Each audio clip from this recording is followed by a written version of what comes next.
avarentos, jactanciosos. É o que a Bíblia diz que é. Todos são assim. Todo ser vivente ficou corrompido à vista de Deus. Ninguém escapa, meus irmãos. E você não é boa coisa, e eu não sou boa coisa. Nós somos só pecadores perdoados e justificados. Mas nós somos pecadores também. Está bem claro isso na sua mente? Sim ou não? Vamos um pouquinho mais para frente. Você já sabe isso bem, né? Jeremias, vamos lá, Jeremias. Depois de Salmos, Provérbios, Eclesiastes, Cantares, Salomão. Aí você vai para Isaías, Jeremias, né?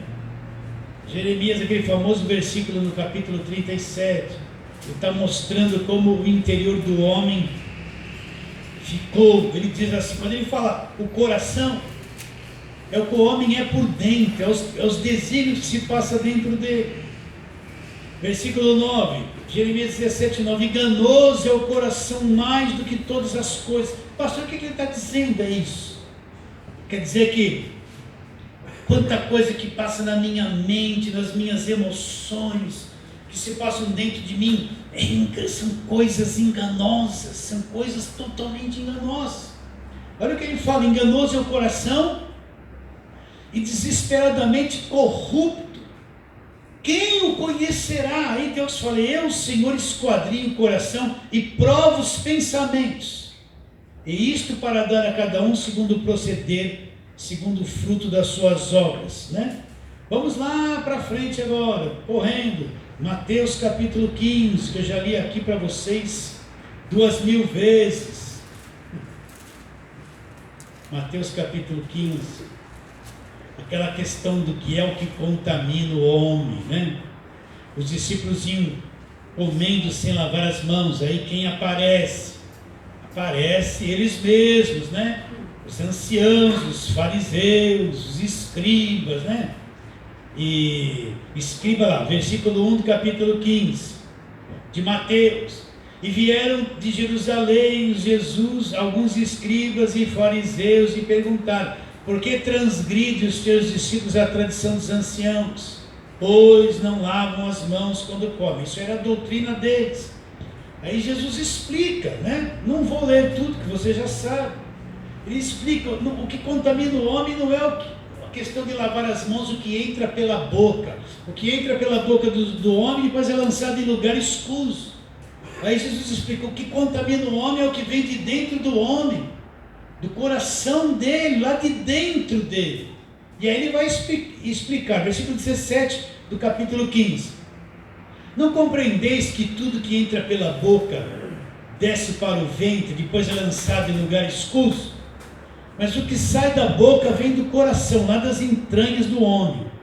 E é isso que contamina o homem. Agora olha o que o homem fabrica por dentro. Olha o que vem de dentro, o que se passa no coração, que Jeremias disse, é enganoso o coração, corrompido. O que se passa lá em Gênesis 6, todo ser vivente corrompeu os seus caminhos, a terra estava corrompida. Então Jesus está explicando, versículo 19, porque do coração procedem os maus desígnios, os homicídios, o adultério, a prostituição, os furtos, os falsos testemunhos, as blasfêmias. São essas coisas que contaminam o homem. Mas o comer sem lavar as mãos não o contamina. O que Jesus está dizendo? Que essa engrenagem aqui dentro de nós, vem tudo de dentro, essas coisas ruins, elas vão borbulhando o tempo todo, dentro do coração de todos os homens. Isso é o pecado, aquilo que o homem se tornou, aquilo que ele é.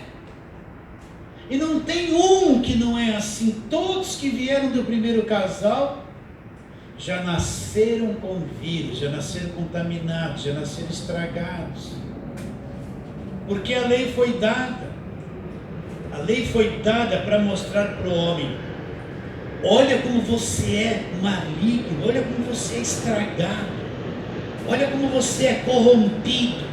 Se você não me obedecer, eu vou te matar e condenar. Por isso que a lei foi dada. A lei foi dada para avultar a ofensa, para mostrar que pecado era pecado, para pôr o homem do avesso e mostrar quão defeituoso ele era, mas a lei não dava força para tirar o homem dessa situação. Por isso a lei se tornou o ministério da morte. A lei guilhotina para eles, mata todos, ninguém serve, ninguém obedece.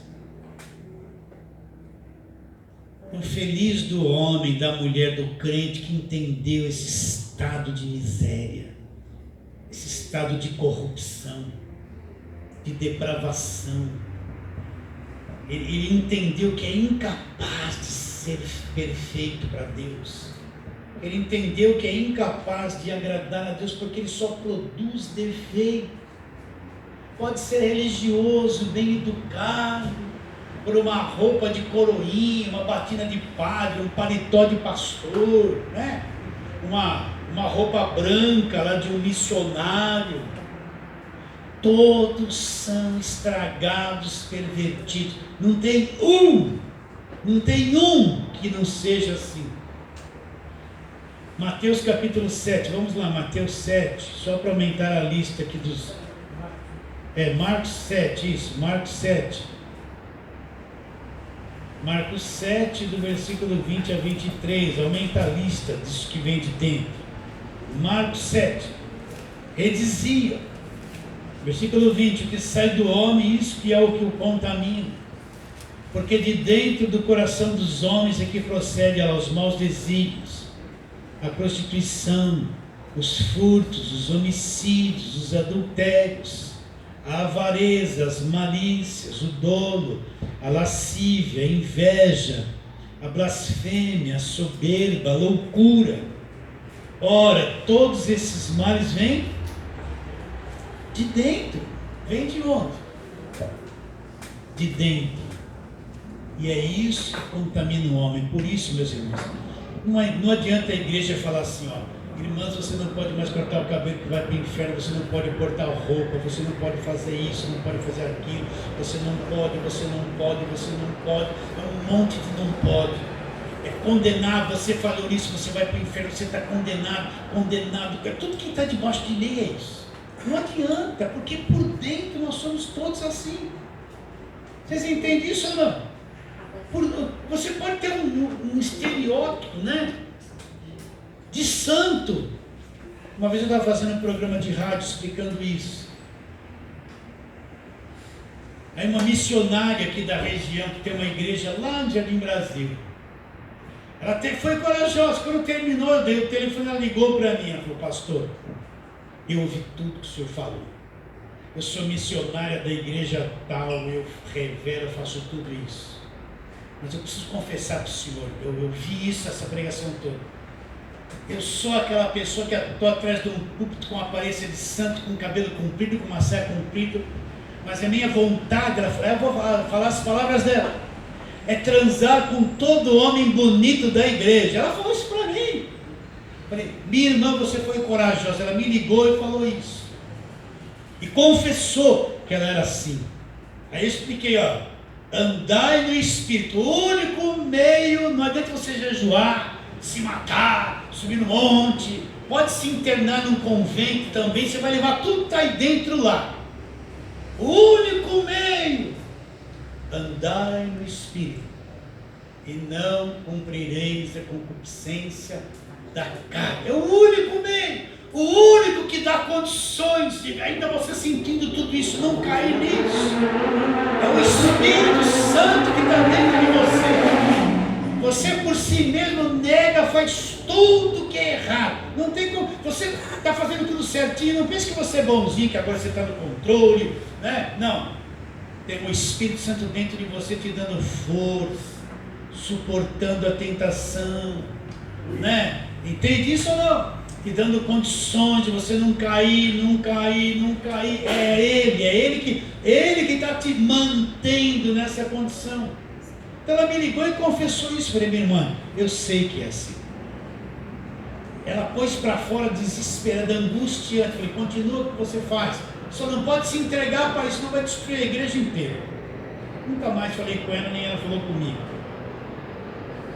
Vocês entendem o que é o pecado, meus irmãos? Pelo amor de Deus, como é? Não fico satisfeito. Todo ser humano é estragado, corrompido. Pode ser rico, pobre, Todos são estragados, corrompidos. Todos que vieram de Adão nasceram com um vírus contaminados. Não tem um. Por isso que o homem não é salvo por obras. Por isso que o homem não é salvo por bom comportamento. Por isso que o homem não é salvo porque se tornou crente dentro de uma igreja e empalhou-se num paletó. Vocês estão entendendo? O homem não é salvo por obras. Por quê? Porque um ser defeituoso não pode produzir uma coisa perfeita. Tiago disse: uma fonte de água amarga pode jorrar água doce? Não pode. Não pode jorrar. Se a fonte da água é amarga, vai jorrar água amarga. Por isso que a salvação não é por obras. A salvação é nos dada de graça quando eu creio em Jesus Cristo, que todo esse pecado, essa situação, Ele pregou e cravou ela na cruz, e pela fé naquilo eu sou salvo. Pela graça, não por obras, pois por obras ninguém é salvo. Ninguém é salvo por obra nenhuma. Sim ou não? Romanos capítulo 3, vamos lá, Romanos 3. Só para nós terminar.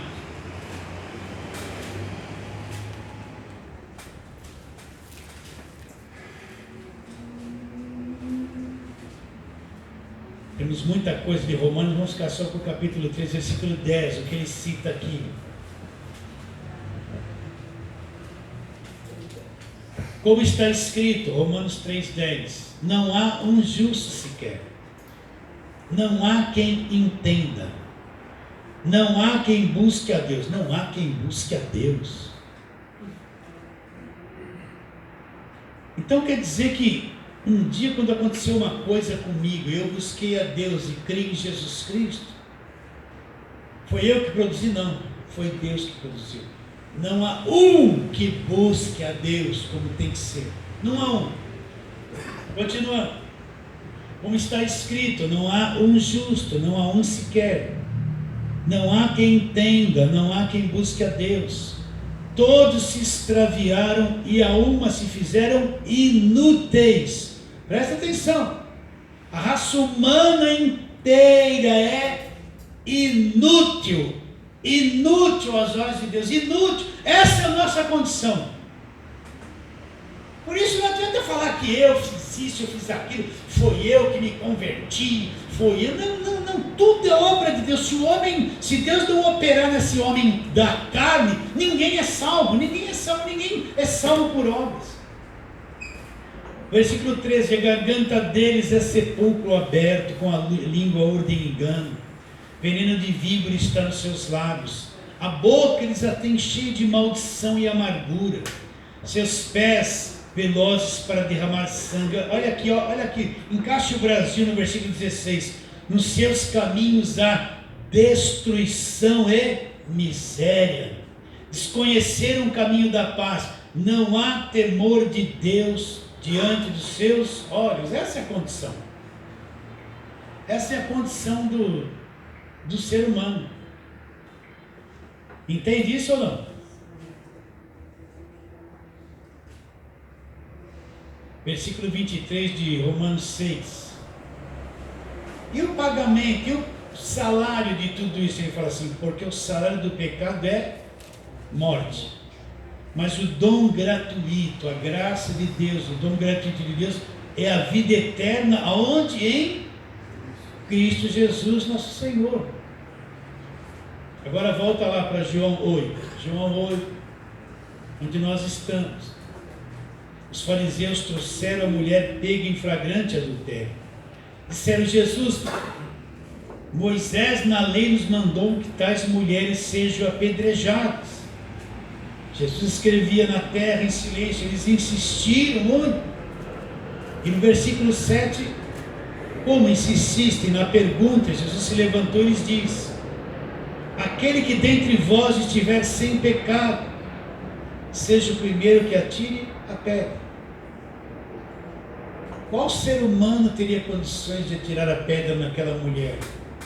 Por isso, meu irmão, preste atenção.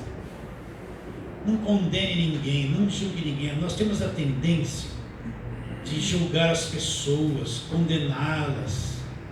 serem juízes da vida dela. Não julgue ninguém. Se a pessoa está em adultério, o problema é dela. Não se envolva. Não sai da sua boca nenhuma palavra de condenação. Se tem irmão na igreja que está andando errado, não difame, não propague o erro dele. Procure não se envolver em nada que deprecie, que condene ninguém. Sabe por quê? Porque você tem o potencial para fazer a mesma coisa ou pior. Eu vi tanta gente no passado que condenava, que depois fez coisas piores do que condenava. Então não condene ninguém. Se você vê o erro de alguém e fala, opa, eu tenho o mesmo potencial para cometer aquele erro ali. Quer ver? Vamos só mais um pouquinho. Romanos, volta lá para Romanos, depois a gente volta aí. Romanos. Onde Paulo fala isso ali no capítulo 1, 2. Ele fala, deixa eu chegar lá rápido. Ele fala assim, versículo 2 de capítulo 2 de Romanos, versículo 1. Portanto, é indesculpável o homem, quando julgas, quem quer que sejas, porque no que julgas a outro, a ti mesmo te condenas. Presta atenção. É indesculpável o homem, quando você julga, quem quer que seja, porque no que você está julgando a outro, você está se condenando, porque você pratica a mesma coisa. Sim ou não?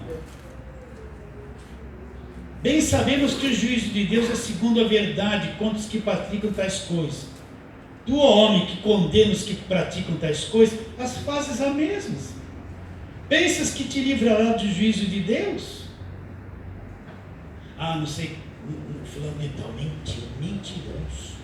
Onde já se viu? Aí um dia a professora da tua criança, a criança deu uma mancada e falou, não, ela não, foi ela. Você mente para proteger. Não mente. Você já mentiu? Essa semana você não mentiu, não? Talvez hoje. Mas eu falar que eu não estou. Não mentiu? Sim ou não? Ou você é o único que não é mentiroso? Quando julgas o outro, a ti mesmo te condena. Porque você pratica as mesmas coisas. Pode ser em menos proporção, mas... Então, quantas vezes eu faço uma coisa e falo assim, mas eu não... Por que você foi fazer isso? Mas quando eu estou almoçando com a minha esposa, legal, você viu o fulano de tal, eu falo, perdão, não vou nem falar. Olha, eu julgando irmão, o que eu tenho que falar da vida dele? Quantas vezes eu sou surpreendido almoçando com a minha esposa, de repente eu viajo na maionese e falo alguma coisa de alguém, quando eu percebo, pelo amor de Deus, porque eu não tenho nada a ver com a vida dessa pessoa, porque eu estou falando. E depois eu falo assim, Deus, perdão, 70 vezes 7, mais 490, mais 500, mais 600, perdão. Olha, eu devia viver o dia assim, perdão. E você também. Quantas coisas passam na nossa cabeça?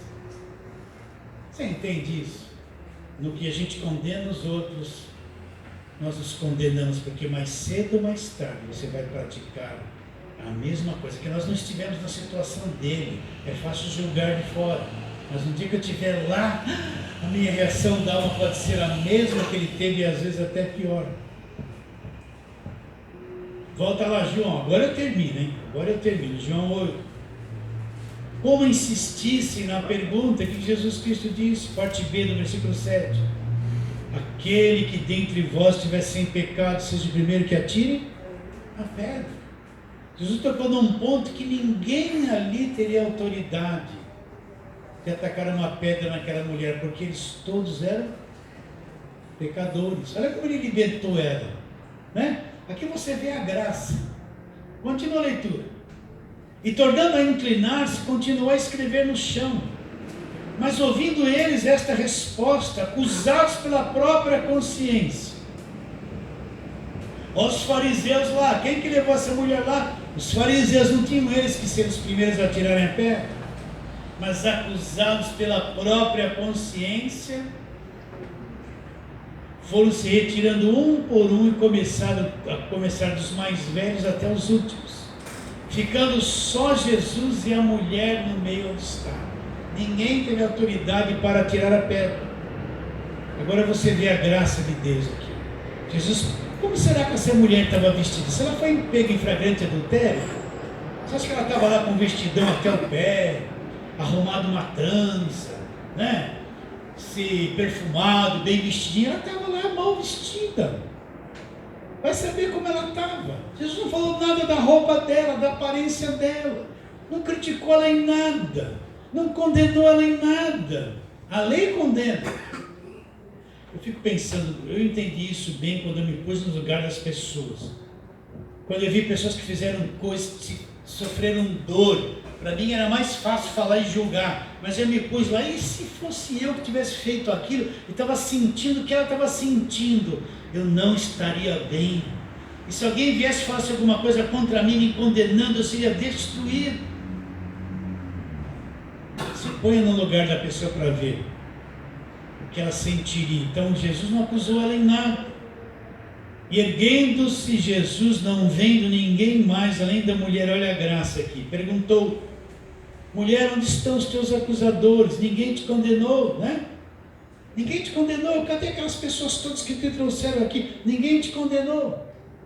Respondeu ela: ninguém, Senhor. E olha, aqui você vê, Jesus liberta ela da condenação da lei, mostra o pecado de todos aqueles que viviam debaixo de lei, que eles pecavam, tira ela dali, debaixo da lei, da acusação, da condenação. Ninguém te condenou? Ninguém, Senhor. Olha ele, olha a graça. Nem eu tampouco te condeno. Nem eu tampouco te condeno. Vai e mude de vida, não peques mais. O que Jesus falou para ela? Nem eu tampouco te condeno, né? Então, quem tem a mentalidade da lei tem uma dificuldade enorme de entender o perdão. Mas Jesus na cruz levou todo o pecado ali na cruz do Calvário. E dali vem o perdão de Deus, o perdão para sempre. Jesus disse para ela o quê? Nem eu te condeno. Vai e não peques mais. Então, por isso que Romanos 8:1 diz: agora, pois, não existe nenhuma condenação para os que estão em Cristo Jesus. Não existe mais condenação. Jesus ainda está dizendo: nem eu te condeno. Foi condenado na cruz. E para aqueles que creem nele de verdade não existe nenhuma condenação. Vamos terminar. Fala assim, amém.